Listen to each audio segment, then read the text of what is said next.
સવારમાં મેં સાડીની ખરીદી કરી લીધી। કાલે મેં આ સાડી જોઈ હતી પણ હું લેવા નહોતી રહી, તો આજે જઈ અને હું એ સાડી લઈ આવી। સાડી મેં પહેરી તો યતરાજે મને ના પાડી કે એ સાડી નથી સારી લાગતી, એટલે સાડી મેં મૂકી દીધી અને હું બેસી ગઈ ડુંગળી સુધારવા। મને બહુ ભૂખ લાગી હતી એટલે ફટોફટ જે શાક બનાવવાનું હતું તો મેં ડુંગળીની કચુંબર અને રોટલી બનાવી નાખ્યું અને પછી હું પોતા મારતી હતી ત્યાં તો મેં મીશોમાંથી જે પાર્સલ મંગાવ્યું હતું એ મારું પાર્સલ આવી ગયું હતું અને મને તો પાર્સલ ખોલવાની બહુ જ ઉતાવળ હતી, પણ પાર્સલ ખુલતું નહોતું એટલે મેં ચપ્પાની મદદથી બધી સેલો ટેપ તોડી નાખી અને પાર્સલ ખોલી અને મેં જે પ્રોડક્ટ મંગાવી હતી એ પ્રોડક્ટ આવી ગઈ હતી।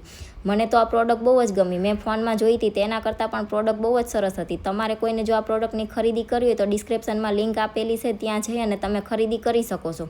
આ પ્રોડક્ટની અંદર તમે ચમચા, ચમચી, પેન, પેન્સિલ, બ્રશ કે કોલગેટ કાંઈ પણ વસ્તુ મૂકવી હોય તો મૂકી શકો છો। પ્રોડક્ટને મૂકી દીધી અને પછી યતરાજને તો હોમવર્ક કરવાનું બાકી હતું એટલે યતરાજને ચિત્ર દોરતા નહોતું આવડતું, તો યતરાજ ચિત્ર દોરતો હતો અને મારે તો સાંજે જમવાનું બનાવવાનો ટાઈમ થઈ ગયો હતો એટલે મેં પહેલાં તેલ કાઢી લીધું અને પછી કોબીનું શાક, રોટલી, છાશ, મરચાં બધું જમી લીધું। જમી અને સીધી ચા બનાવવા મૂકી દીધી અને જયદીપને વધારે ખવાઈ ગયું હતું એટલે એ ઘરમાં ને ઘરમાં હાલતા હતા। વિડીયો ગમ્યો હોય તો લાઈક કરજો, ચેનલને કરજો સબસ્ક્રાઈબ।